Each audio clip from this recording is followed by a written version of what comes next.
नमस्कार दोस्तों ये है रावण की लंका, जिस पर कभी हजारों वर्ष पूर्व दशानन रावण शासन किया करता था और पूरी दुनिया उसकी मुट्ठी में हुआ करती थी।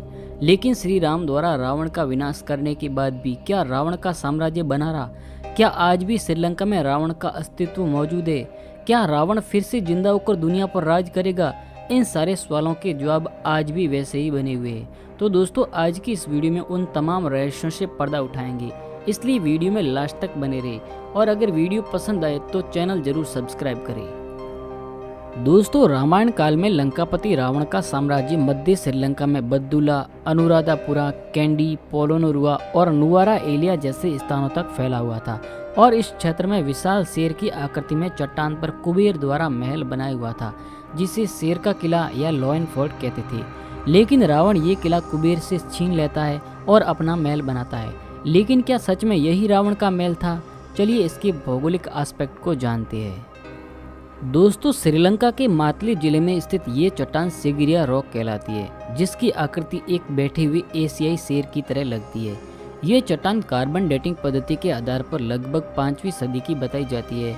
सिगिरिया एक खड़ी चट्टान है जो कि समुद्र तल से 1144 फीट और आसपास के मैदान से करीब 600 फीट ऊंची है, जिसके ऊपर पहुंचने के लिए 1258 सीढ़ियां चढ़नी पड़ती है। ये किला कभी भव्य हुआ करता था, लेकिन अब इसके खंडर ही बचे हैं। लेकिन ये खंडर आज भी हैरानी में डालते हैं, क्योंकि आज से हजारों साल पहले न तो इतनी टेक्नोलॉजी थी और न ही इतनी आधुनिक मशीनें।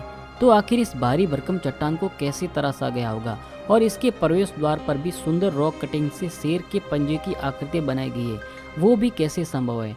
खैर, ये सब रहस्य आज भी लोगों को अपनी ओर आकर्षित कर रहा है। दोस्तों, सिगिरिया की इस चट्टान के आसपास का इलाका काफी हरा भरा इलाका है, जहाँ हरे भरे पेड़ पौधों और जलाशयों से घिरा हुआ है और कहा जाता है कि इन्हीं पेड़ों और जलाशयों के बीच रामायण की अशोक वाटिका हुआ करती थी, जहाँ रावण ने माता सीता को रखा था, जिसके सबूत आज भी यहाँ के प्राचीन पेड़ों और पुष्पों के रूप में मौजूद है।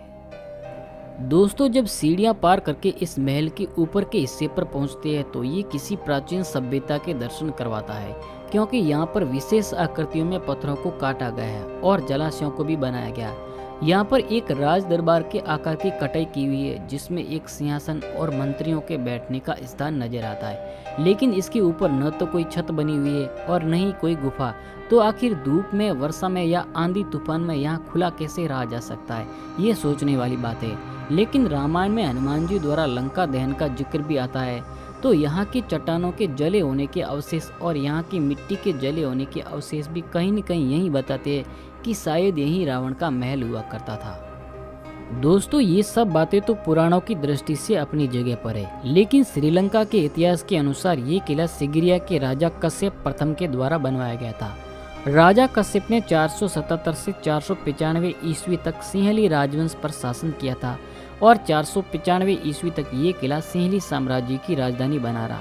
लेकिन धीरे धीरे साम्राज्य का अंत हुआ और ये बौद्ध धर्म का प्रमुख केंद्र बन गया, जहाँ कई सालों तक बौद्ध भिक्षुक रहे और फिर यूनेस्को ने इसके महत्व को देखते हुए इसकी विश्व विरासत सूची में शामिल किया।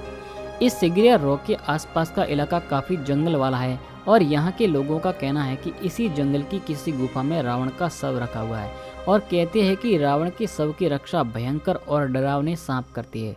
रावण के वंश, जो की मान्यता है कि एक बार फिर रावण जिंदा होगा और दुनिया पर राज करेगा। लेकिन जो भी हो, ये मानना होगा कि रावण का यहाँ साम्राज्य था और उसने अपने साम्राज्य का विस्तार किया था, जिसके सबूतों को कभी झुठलाया नहीं जा सकता।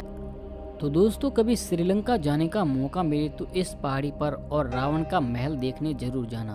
तो दोस्तों, ये वीडियो अच्छी लगी हो तो वीडियो को लाइक करें और चैनल जरूर सब्सक्राइब करें, ताकि ऐसे ही मनोरंजक और ऐतिहासिक वीडियो आपको मिलते रहे। जय श्री राम।